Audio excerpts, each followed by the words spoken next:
예, 오늘 고성국의 판 주제는 이중 위기 속에서 빛을 발한 대통령 리더십입니다. 이중 위기라고 하지만 실제로는 삼중 위기, 사중 위기라고 할 수 있습니다.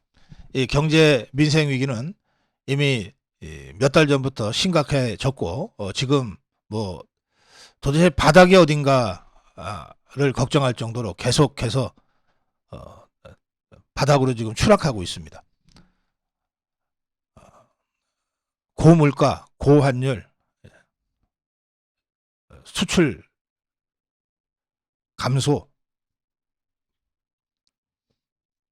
이게 위기의 시작이 아니고 위기의 끝이다. 이게 위기의 끝이 아니고 위기의 시작에 불과하다는 전문가들의 진단이 나오고 있기 때문에 정말 추운 겨울을 지나야 될 것 같습니다. 그런데 이번 주는 이 경제 위기는 거의 보도되지 않았습니다. 이 경제 민생 위기보다 훨씬 더 급한 그리고 심각한 위기들이 연이어서 발생했기 때문입니다. 오늘 제가 그래서 경제 위기 말고 두 가지 이중 위기가 이번 주에 있었는데 이 이중 위기 속에서 빛을 발한 윤석열 대통령의 리더십을 판 주제로 잡았습니다. 두 이중 위기의 첫 번째 위기는 북핵 위기입니다. 북한발 군사 위기입니다.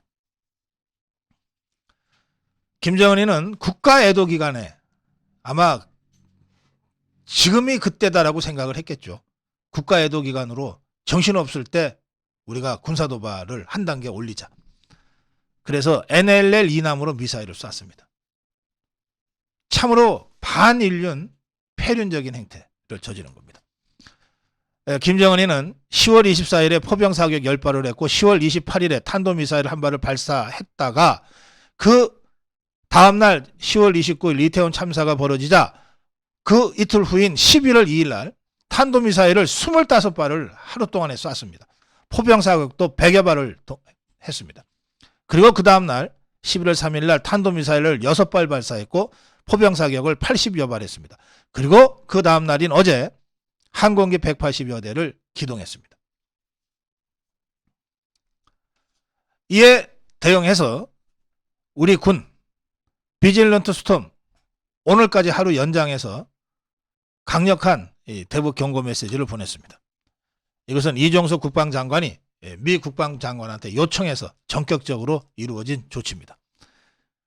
동시에 이종석 국방장관과 오스틴 미 국방장관은 한미안보협의회의에서 북한이 만약에 핵을 사용한다면 그것은 곧 김정은 정권의 종말이 될 것이다 라고 하는 공동 선언을 함으로써 대북 억제 수준을 한층 높였습니다.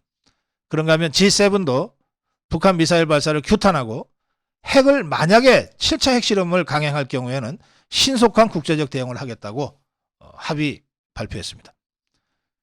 윤석열 대통령은 이 같은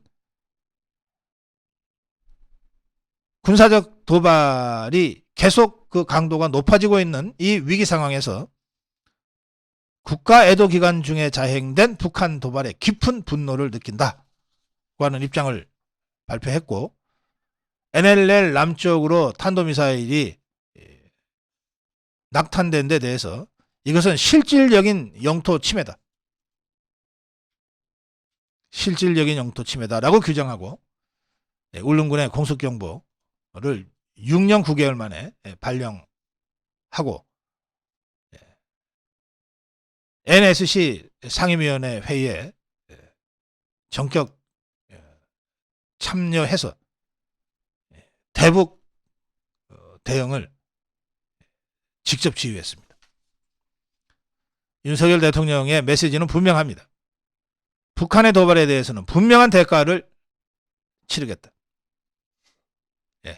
NLL 남쪽으로 영해상이긴 하지만 북한 탄도미사일 한 발이 낙탄된 것에 대응해서 우리 쪽은 공대지 미사일 3발을 북한 NLL 북쪽 공해상 세 발을 정확하게 표적 명중을 시키는 3배의 응징을 실행했습니다. 북한의 군사도발의 수위는 사실 준전시 상태라고 부를 정도로 매우 높습니다. 그런데 윤석열 대통령이 지휘하는 우리 군 그리고 안보 체계는 어느 때보다도 강력한 한미 연합 공조를 바탕으로 빈틈없이 그리고 확장 억제 전략에 발맞추어서 더 강도 높게 이루어지고 있습니다. 그 과정에서 미사일이 컴퓨터 통제를 벗어나서 자폭된다든지 하는 어처구니 없는 사고와 실수와 오류들이 있었는데 그 부분들까지 이번 대북 대응 과정에서 찾아내서 지난 문재인 정권 좌파 5년 동안에 전혀 훈련도 하지 않고 기동도 하지 않고 점검도 하지 않았던 이 느슨해진 이 국방체계 전반을 다시 한번 닦고 조이고 기름치는 방식으로 점검한다는 의미에서도 이번 윤석열 대통령의 대북 대응은 여러 가지로 의미 있는 성과를 거두고 있다 이렇게 평가합니다.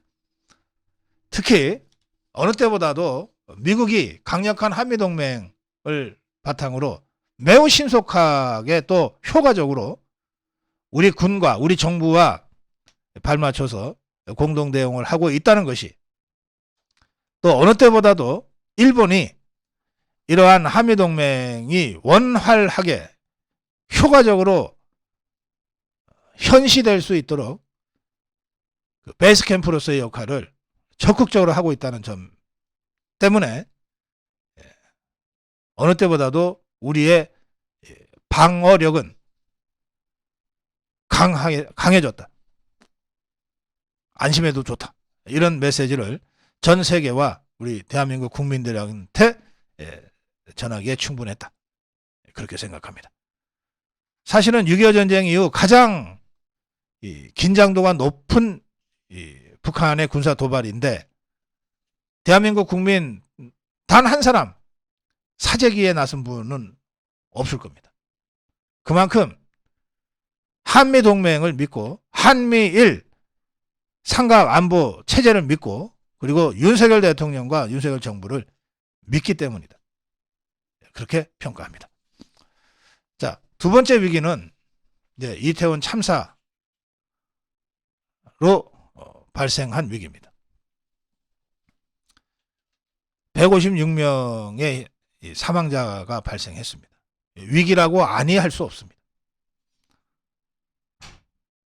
윤석열 대통령은 이 이태원 참사라는 정말 예측 불가능한 초유의 참사 상황에서 현장을 장악하는 그리고 신속하게 선제적으로 이 조치들을 해나가는 그런 리더십을 유감없이 보여줬습니다.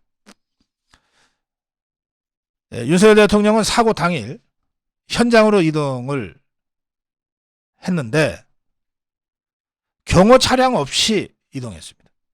구급차 이동에 방해가 돼서는 안 된다. 모든 것은 현장과 사망자, 부상자 수습에 뒀던 겁니다. 무엇이 우선이냐? 무엇이 중요하냐? 라고 하는 그 윤석열 대통령의 일관된 관점이 현장 이동에서부터 나타났던 겁니다. 현장을 둘러본 직후에 윤석열 대통령은 국가애도기간을 바로 선포했습니다. 그 국가애도기간은 이제 오늘이면 끝납니다. 모든 정부 부처와 관공서에 즉기 조기를 개항하라 는 것도 윤석열 대통령의 직접 지시였습니다. 그리고 국가 애도 기간 중 도어스태핑을 중단하고 그리고 매일 누구도 예상하지 못한 매일 조문을 행동했습니다. 대통령이 합동분향소에 매일 가서 조문을 한 것은 역대 대통령 누구도 하지 않았던 겁니다. 그만큼 윤석열 대통령은 이번 이태원 참사를 깊이 애도하고 사후 수습에 모든 것을 바친 이번 한 주를 보냈습니다. 애도 기간이 끝나고 나면 유가족들을 도울 통합지원센터를 운영하라고 하는 지시도 윤석열 대통령이 직접 지시입니다. 그런데 윤석열 대통령의 이런 행보에 대해서 트집 잡을래야 잡을 수 없었던 좌파가 마침내 트집을 잡기 시작했는데 그것이 뭐냐? 왜 조문만 자꾸 하냐? 사과는 안 하고. 조문 이상의 사과가 어디 있습니까? 그러나 좌파들은 대통령 입에서 사과라는 말이 아직 안 나왔다. 왜 자꾸 조문만 하냐? 빨리 사과부터 해라.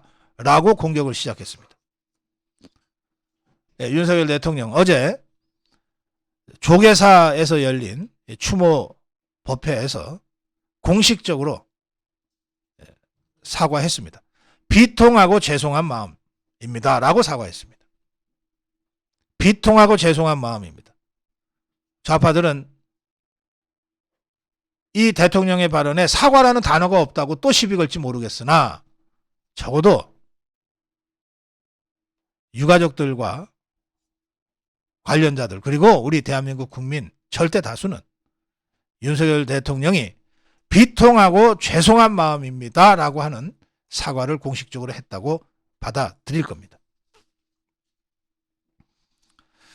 이 대통령이 이렇게 현장을 가장 발빠르게 수습하고 장악하고 신속한 조치들을 선제적으로 내려서 이태원 참사에 대응하는 과정에서 윤석열 대통령의 이른바 현장 리더십이 아주 빛을 발했다는 평가가 여기저기서 나오고 있습니다. 그런데 그와는 별도로 이번 이 참사 사고가 발생하기 전부터 발생한 후에 대응에 이르기까지 경찰 지휘부의 무능과 나태는 한두 가지가 아닙니다. 대통령도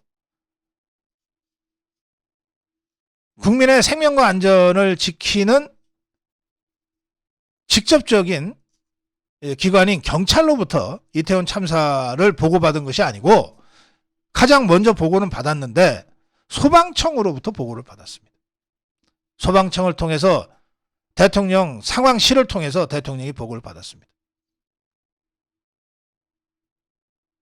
대통령이 첫 보고를 받고 20분 만에 첫 지시를 내렸는데 그때까지도 행안부 장관도 경찰청장도 서울경찰청장도 어떤 참사 관련 보고도 받지 못한 상태였다는 것이 사후에 확인이 됐습니다. 이번 사태를 수습하면서 좌파들이 마침내 윤석열 대통령을 끌어내릴 절호의 기회가 왔다고 쾌재를 불렀을지 모르겠는데 이렇게 윤석열 대통령이 선제적으로 사태 수습에 나서자 트집 잡을래야 잡을 수 없게 돼서 발을 동동 굴르고 있었을 것이 분명한 좌파들이 마침내 공세로 전환한 계기를 잡았던 것이 112 신고 녹취 공개였습니다. 112 녹취록으로 정부 책임이 확인됐다. 이러면서 이상민 파면하라, 한덕수 파면하라, 윤석열 사과하라, 이렇게 이제 정치 정략적 주장을 시작하게 된 겁니다. 이재명이는 처음에는 정부의 사고수습과 치유 노력에 초당적으로 협력하겠다 그랬어요. 그런데 이틀 만에 특히 이 112 녹취록이 공개된 이후에 공세로 확 전환했습니다. 자, 그런데 이 112 녹취,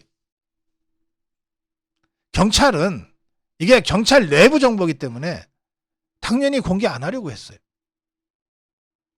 경찰이 공개 안 하려고 한 이 112 정보를 누가 공개하게 했는가?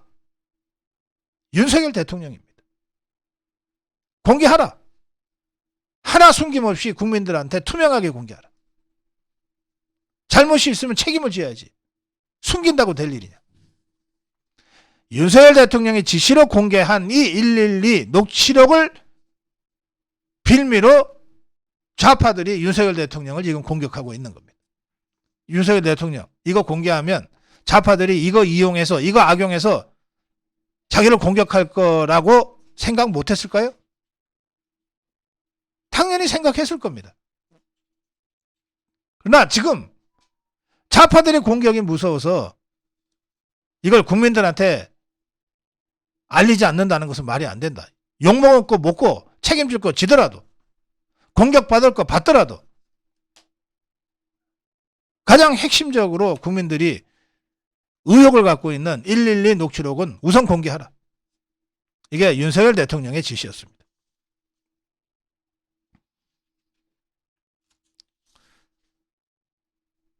이런 과정을 거쳐서 더불어민주당과 정의당은 다음 주 초에 국정조사 요구를 국회에 제출하고 국정조사에 공조하겠다고 합니다. 이재명이는 이건 명백한 인재다.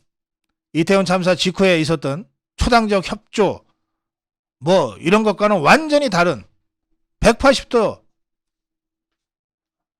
달라진 공격의 선봉에 섰습니다. 정부의 무능과 불찰로 인한 참사다. 명백한 인재다.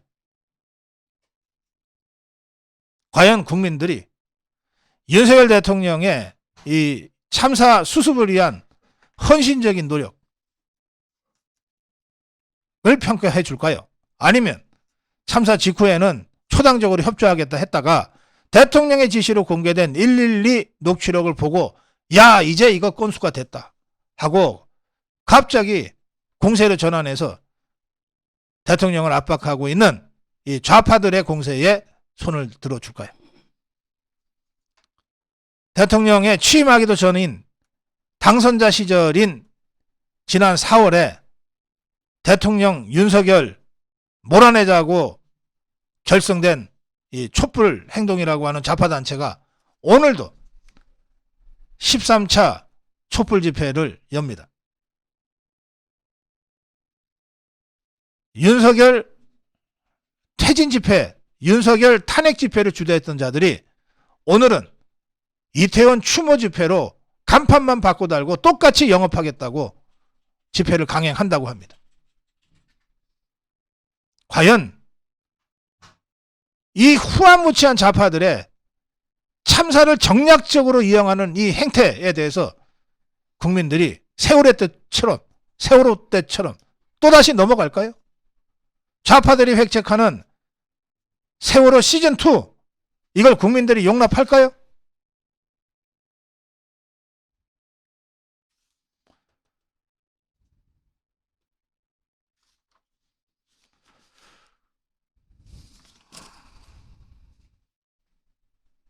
예, 이번 주는 북한의 전례 없이 강도 높은 군사 도발로 인한 안보 위기, 예, 그리고 이태원 참사로 인해 발생한 국가적 위기, 이 두 이중 위기 속에서 빛을 발한 윤석열 대통령의 리더십이 전국을 주도한 한 주였다. 그렇게 평가합니다. 과연 윤석열 대통령의 이 리더십으로 국가적 위기를 극복해 가는데 국민들께서 힘을 모아주실지 아니면 세월호 때처럼 또다시 이것을 정략으로 이용해서 윤석열 대통령을 끌어내리겠다고 모이는 저 좌파들의 상투적인 선전선동과